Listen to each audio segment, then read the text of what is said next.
I'm going to buy an Omega Speedmaster right now. I'll talk about why I decided on this particular watch later on in the video, and I know a lot of you have been looking forward to a watch collection update that is coming. Just consider this a little bit of a sneak preview. All right, so I am going to actually be buying this watch on eBay, so I'm going to their authentic watch page, and I will search for the Omega Speedmaster. Now, full disclosure, I have looked at a couple of these watches already, as you can see. This one right here looked really promising to me. I like the price, but I decided against this particular watch because it only had the box and warranty. Now, the other one over here does have the box and papers, and you could argue either way whether that's important to you or not. For me, it is something that I would like and worth paying a little bit extra for, so I don't mind that. So 100%, this is the watch I want. Gonna go ahead and buy it, and here we go.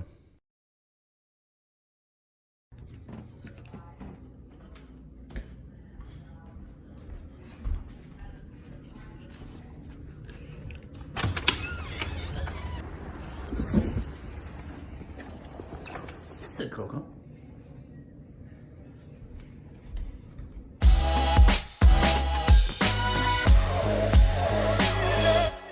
I'm Brian Sakawa, and you are watching He Spoke Style, where we are dedicated to giving you all the tips, knowledge, and inspiration you need to dress well, have more confidence, and unlock your potential. All right, I can't wait any longer. Let's unbox this watch.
And here it is, right on my wrist. You know, I've always loved the Speedmaster. I love the look of it.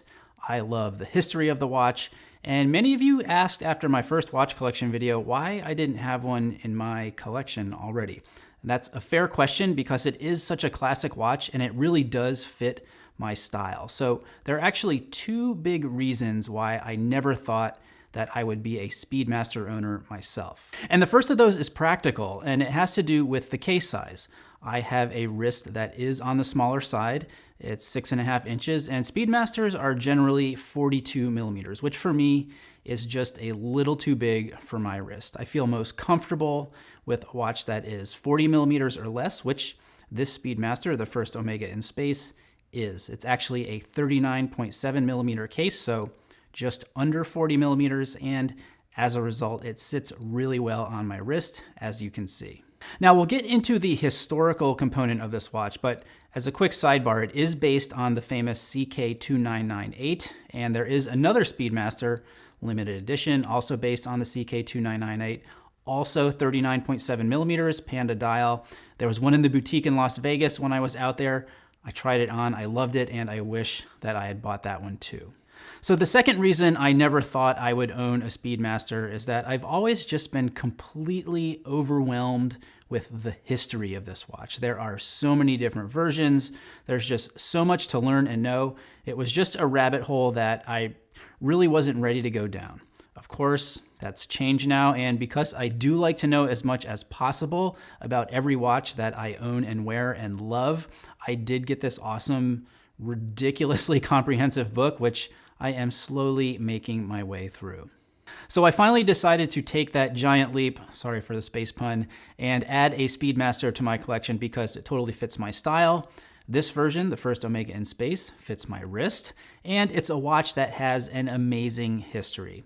So now that you know that story, let's actually take a closer look at this particular watch and talk about the similarities and differences between this model and the original CK2998.